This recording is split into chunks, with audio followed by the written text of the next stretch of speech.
咱国内新冠疫情当咧加悬，民众开始买这防疫物资。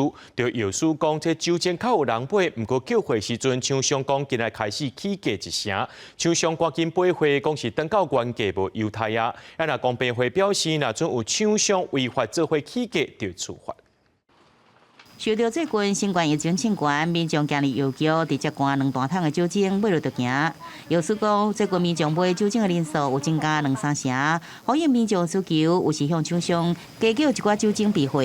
酒精还是有买，一般药局还是有卖。如果搭公共交通工具会戴口罩，还是会备着酒精。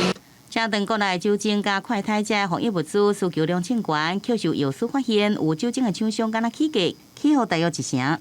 因为1成还在药局可以忍受的范围，所以有些药局可能不会涨价。只是我们觉得，厂商在这个时间涨价点，其实是有一点让人家觉得不是很好的一个时机。厂商澄清，不是起价，只是把酒精对原本的促销价改回来原价。不过也坦白讲，在制作酒精的原物料甲航运这成本拢有起价。不过引起民众烦恼，国内酒精价销是不是出现变动？对于违反用联合行为去订定商品的价格或服务的价格，那国民家法的规定是，如果经过查获，第一次的话，罚款会在10万到2500万之间。镜头中其他要求，因应酒精买期侵悬，酒精也是最暗这防疫物资，就放伫大门入来所在，方便民众购买。